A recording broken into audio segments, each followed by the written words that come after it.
Hey, this is Kelsey, and if you haven't figured it out by now, I am doing another video. This topic is why we watch LCS. And part of the reason that this topic came about is because I feel like there's this huge emphasis on Worlds, like the rest of the season's results don't matter, specifically for a team like G2 Esports, for example, that won both splits and then was immediately forgotten, right, as a strong European team because they didn't get out of their groups at Worlds. So the kind of focus of the year, which was the grind, all this sort of thing, and then winning the both splits in the playoffs, didn't really matter because they didn't perform when the community quote-unquote decides it counted. And a lot of people have been saying like the reason for this is a lack of international tournaments. And so some solutions that have been proposed is just to scrap the spring because it just doesn't feel like it's worth watching, it doesn't feel that exciting, and make more open circuit tournaments. It's probably not going to happen because either you're putting a huge responsibility on Riot to then like have higher travel costs, put all these events on themselves, or to allow someone else to host these kinds of events, which historically we already know hasn't really gone over super well for them, or it hasn't been something that they're very motivated to kind of do. And then once you have the circuit over, you have the problem of how do you decide who gets into the summer LCS split from there? Is it people who have been performing really well in these circuit tournaments? Is it based on last year's LCS? These sorts of questions become extremely relevant. What I wanted to do instead was talk about ways that we can make domestic LCS much more exciting. And this goes in tandem with, I think, the practice idea that people kicked around a lot during Worlds, where the practice quality and the scrim quality just wasn't sufficient. But what I mean by that is teams in NA or teams in EU just might really try hard in scrims against Korean teams, and then this gives them a false sense of results because the Korean teams are trying certain things out. And the way that this kind of worked in my head is a possible reason for this could go back to some of the older ways that the game was played, or some of the older circuits in League of Legends. And OGN Champions had a really cool type tournament format in the earlier years. Right after 2014, it changed to LCK, and you had this league format, but before that, you actually had the fewest games played by individual teams in OGN. Right, and since then, all these leagues have really doubled up on the amounts of games, right? Korea has best of threes, so we all want best of threes, we all want best of twos.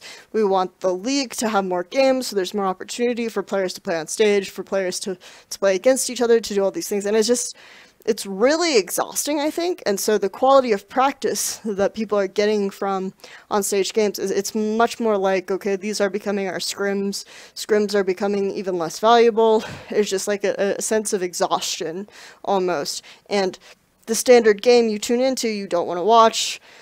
People don't have time to watch all of this League of Legends, things like this, so I think that, going back to what I said before, you had OGN with the fewest games played, and the Korean teams were still extremely dominant. So I don't think there's a direct correlation between a large amount of games, right, in a circuit, and actually getting competitively better. And what I'm saying by this is not go back to BO1, because I do think that having the adaptation between games element in almost every section that you play is really valuable. But I do want to think of ways that we can put more excitement into the format of the LCS and make the LCS feel like it matters a little bit more, and the practice quality feel like each game matters a little bit more, right? One of the solutions would be to do something similar to the OGN format, which would at least involve expanding the league to 12 teams instead of 10. Probably. So the way you would do that is you would have groups of 3. The old OGN format used to have groups of 4, so 16 teams, so this would be a smaller scale. The top 2 from each group goes into a bracket, you draw names, and you play through the bracket like this. And this format allowed them to draw the games out much more. Teams might not play as frequently, they might go like a couple of weeks without playing, they had fewer game days, and this gave teams to kind of prepare a lot for their opponents specifically, and so they would scrim the teams that they would scrim outside of this to specifically prepare for these opponents, to think about these sorts of things more critically. They had to experiment a bit more and use their scrim time a little bit more wisely, theoretically, right? So you had really cool storylines, like you had the Blaze storyline when they ended up losing out to Frost. You have the really cool Samsung Blue versus KT final in 2014. KT Arrows, where allegedly KT Arrows were scrimming teams like EDG specifically to prepare for Samsung Blue because of stylistic differences, things like this. So, what you get here is just a very different emphasis on practice, a way to look at your opponents and prepare for them specifically that I think, and experiment a little bit more with concepts, use scrims wisely because you don't have as many onstage games, and then the onstage games really matter because every time you play in onstage games, you're really prepared for it. Obviously, there are some flaws to this that don't work out well because you have the first round of games, the group stage, where someone has to be eliminated, right?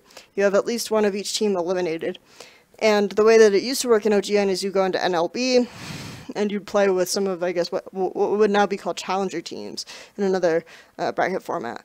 But you could also just create round-robin games, right, that go along with these games to give the bottom 4 LCS teams a little bit more time to practice, a little bit more room where they're playing against each other. This would also keep them in the season, right? So it would incentivize some of the top teams to start scrimming some of these bottom teams a little bit more because these teams aren't in the bracket and they're still around, they're still playing matches because they're trying to get seeding for, theoretically, the promotion tournament. This gives them unique scrim partners that they can help prepare them for people in the bracket, and then no one else in the bracket will know these strategies that they're testing against these smaller teams, things like this. So these are some ideas of what could be done. I also think you don't need to copy the OGN format or even change the LCS format that much, but you can draw out the bracket stage more, for example, if you want to play a round robin, because we have best of 3s, best of 2s now, and you just do one round, right? And this might not seem fair because you're only playing the one team once, but you're getting a feel for each team, you're learning something from this team, and oh, you lost in it. It hurts a lot more, right, when you lose, but you pick something up from that, you go on to the next game, and then the people who are ranked at the top, who have done well against all of these other teams playing against them once, end up seeding into a similar format, the same way that we have the playoffs now, except it ends up being something like a double elimination, right? So you get more chances once you've made this top 6 or top 8 or whatever we want it to be, depending on the number of teams. You don't necessarily have to change the number of teams for this format to work. You can make it exactly the same. And then, so if you lose out in the first round, you can play the lower elimination bracket again against these other teams, and it gives you a second chance to sort of stay in the game in that sense. And you get more experience playing these BO5s and having time between weeks to prepare for specific opponents, right? Playing this double elimination best of 5 bracket, and then the games and the matchups are more exciting as well for the audience, and people will feel much more invested between these specific matchups, etc., etc. And there are a lot of cool storylines that come out of this if you kind of minimize the round robin stage more, make the round robin stage smaller, and then just make the bracket stage much cooler, much more exciting. Like, everyone wants to watch playoffs much more than they want to watch the round robin stage. And I think a lot of people consider the kind of practice and the kind of prep that's done for the bracket stage much more exciting.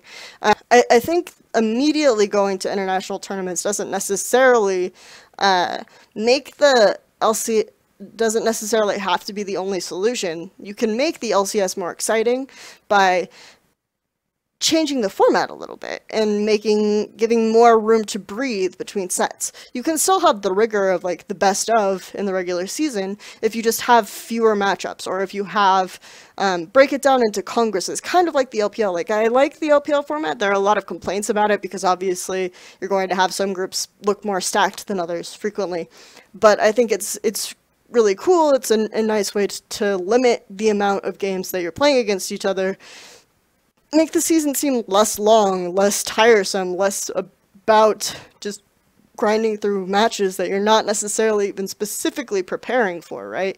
It's not that's not exciting. Like, people don't want to watch that. And so that's part of the reason why LCS is just not as emphasized. And you can't even remember certain specific games. Like, they're not memorable. Of course, it feels like G2's accomplishments don't matter that much, right? You can't make cool storylines as much about this type of slog, about this week-to-week grind, right? And the practice quality declines outside of it. Scrims aren't as focused.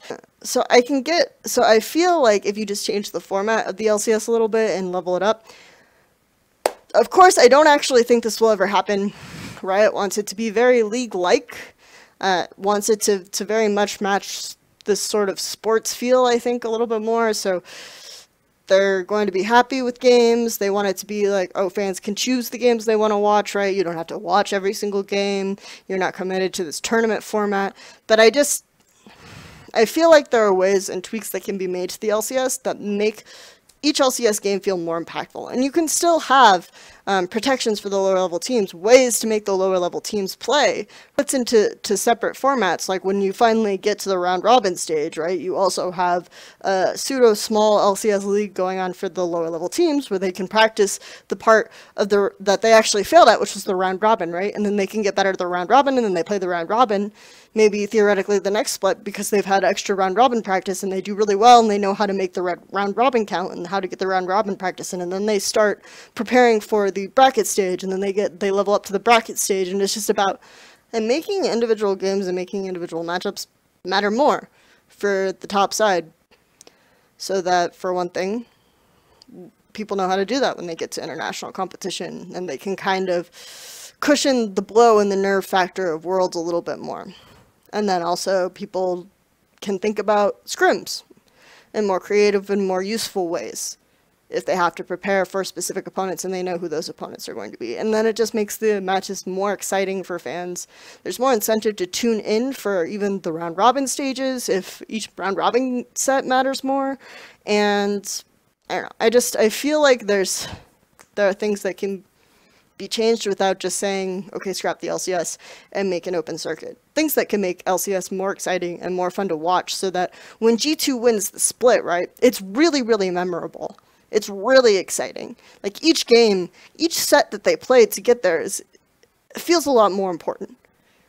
So if they screw up at Worlds, which teams inevitably screw up at Worlds, I mean, come on, it's Worlds. You get fed into a group that might be harder, or you might not prepare the right type of meta thing, and then you fall apart, and that's what people remember you for the entire year until you get a chance again. So you can remember other things this way if the LCS is more exciting.